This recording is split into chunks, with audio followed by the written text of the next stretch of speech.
Chapter 1 Leaderless, Godless, and Adrift. As the World War II generation passes, they leave behind a vacuum of wisdom, guidance, advice, and leadership. Not because they didn't try and convey these things to their baby boomer children, but because their children rejected their wisdom. Their father wasn't a wise man who risked life and limb charging the beaches of Normandy, who had to ponder and think about the meaning of life and freedom after he killed 3 Germans. He was a square man. Their mother wasn't a hard-working wife who kept a clean and safe home for her children. She was an enslaved housewife unconsciously working for the system, man. And despite empirically, mathematically, and factually being the most successful generation in the history of the world, they could not be trusted because don't trust anybody over 30, man. Instead, the baby boomers replaced this established, time-tested wisdom and common sense with their own new and modern philosophies. These new philosophies were not based in reality, but rather a self-serving idealism, and thus corrupted nearly every aspect of American life and Western culture. Love, romance, and family, for example, have been corrupted by feminism, resulting in effeminate men, masculine women, divorce, the destruction of stable families, the rise of single parents, and maladjusted children. Education has become nothing more than a racket to extract money out of youth to enrich the education industry while leaving the students with degrees that are useless and debts that cannot be repaid. The labor market is equally dysfunctional, with power-tripping employers requiring master's degrees for entry-level jobs that could be done by 8th graders. And the government is hopelessly corrupt, with the most vile of politicians bankrupting the nation, but not without first insisting younger generations slave away for everybody else's Social Security and Medicare. Nearly every aspect, facet, and corner of American civilization has declined and decayed, lessening the quality of life younger generations will enjoy. But it gets worse. Not only are older generations incapable of providing wisdom, leadership, and guidance to the younger generations, things have gotten so bad that many of them, consciously and unconsciously, actually take advantage and parasite off the youth. Again, Social Security, Medicare, and Obamacare are nothing more than wealth transfers from young people who have no money to old people who pissed away theirs. Education is now primarily an employment vehicle for older people with worthless degrees to extract as much as they can from younger students naive enough to spend 75 grand on a BA in 16th century French Guatemalan lesbian poetry.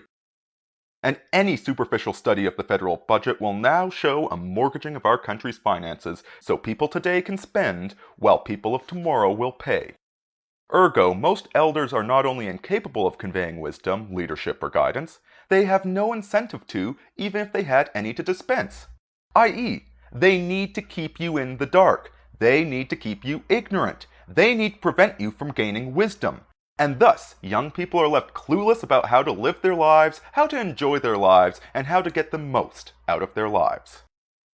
But there is hope, and this hope has come in the form of the internet. Though not organized and quite unintentional, the internet has allowed for the accumulation of wisdom at a rate faster than ever in the history of humankind. In allowing millions of similar-minded people to find each other, discuss similar topics, exchange information and compare notes, different spheres within the internet have formed to address the various sociological, political, economic, and romantic aspects of American and Western culture. These groups have become depositories for knowledge and wisdom that has been accruing online for the past 10 years. Knowledge that has either gone to the grave with the World War II generation, or was obscured, or even purposely hidden by previous generations for political reasons. The great thing about this newly rediscovered wisdom is not only is it based in reality, and thus more effective, it explains things that have very likely been confusing you and causing you great frustration your entire life. For example, the Manosphere. There is not one young man alive today who has not suffered immeasurably because of the lies he was told about girls and dating. The wisdom his elders gave him was to be the nice guy, or be a caring, sensitive man. Only to find out that the drug-dealing thug or the philandering athlete was getting all the girls. It wasn't until hundreds of men compiled notes and realized the advice they were being given the past 40 years was completely wrong and set out to rediscover the truth about women.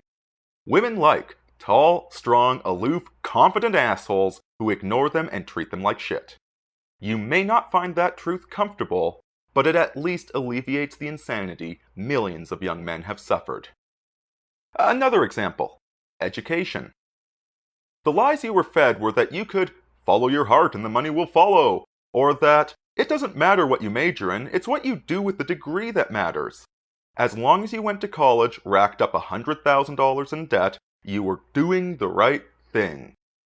Of course, working for $8 an hour as a barista to pay off your student loans for your art history degree has taught you otherwise. But thankfully, future generations need not suffer like you did. An educational sphere has formed on the internet. Countless number of websites, books, blogs, etc. are out there highlighting, if not screaming about the risks of worthless degrees in the education bubble. All of which spare future students from the fate of crippling student loans and perpetual underemployment. Even the media is being revolutionized. To get into acting, theater, radio, art, or writing, conventional wisdom said you needed connections, you needed a degree, you needed to network, you needed to kiss ass. So off to theater school you went, worked for free as an intern, kissed a lot of middle-aged men's asses, only to have all the good jobs and gigs go to their children. Now, you only need skill and talent, as the internet directly connects you to your audience and prospective buyers. Want to be a radio star? Start a podcast. Want to be an actor? Start a YouTube channel. Want to be a musician? Sell your music on iTunes. Want to be an author? Self-publish on Amazon. An entire generation has rejected the wisdom of its elders, completely sidestepping the corrupt, nepotistic, cronyistic, old industry of entertainment, and simply gone to the internet to display their talents, pursue their dreams, and make their money. We could go on, but the larger point is these different groups or spheres within the internet provide the needed and necessary wisdom and opportunity that has been lacking. They are, in a sense, your default parents, or at least older brother-like sages you can seek wisdom from. However, while the internet and its sub-segment spheres cover pretty much every aspect and corner of life, there is one area it is lacking in: personal financial advice for men. At first, people might think, wait, there's a ton of financial advice on the internet, which is most certainly true. But there are some problems inherent with this particular sphere of the internet that prevents it from conveying its full potential of wisdom, especially to young men. First, since financial advice has to apply to everybody, most financial advice on the internet is too generalized and bland to be of any use. To do any good, it needs to be tailored to the individual in that each individual is different, with different goals, different finances, and different circumstances. Of course, no book can specifically address each of the 300 million individuals in the country, but a book focusing on a general group, say, men, is specific enough to prove very useful to those in that group. Second, the information is too scattered. Between financial and economic enthusiasts writing blogs, to professionals trying to sell their company's products, to financial journalists trying to be everything to everyone, there is no centralized depository of Personal Financial Bible for Young Men that takes all the wisdom on personal financial management, organizes it, arranges it, and presents it on a logical, clear, and helpful manner. Third, most of the wisdom on the internet is conventional, and therefore most certainly flawed. MBA-laden experts consult their algorithms, look at historical economic trends, and merely regurgitate what has been regurgitated for decades past, giving no consideration to the fact that the underlying dynamics and fundamentals of financial planning is changing. For example, how many times did you hear, housing only goes up, or any degree is a good degree? Such advice was only conveyed because, for the most part, those rules held true in the past. Right up until the housing and education bubbles crashed, of course. This is the major flaw in conventional financial planning.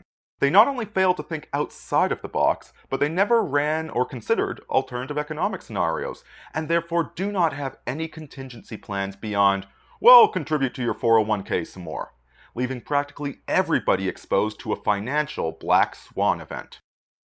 Finally, men are the last group of people society concerns itself with in terms of economics, politics, sociology, health, romance, or any other regard. There are limitless number of articles written about women, limitless number of magazines at the checkout line for women, and limitless number of shows tailored for women. Society bends over backwards to tailor, serve, and kiss the asses of women. Very little consideration, and therefore advice, is tailored and built for men. To this end, Bachelor Pad Economics, though applicable to everybody, is written with the average American male in mind. Most likely single, most likely young, but every man, married or not, young or not, will benefit greatly from this book.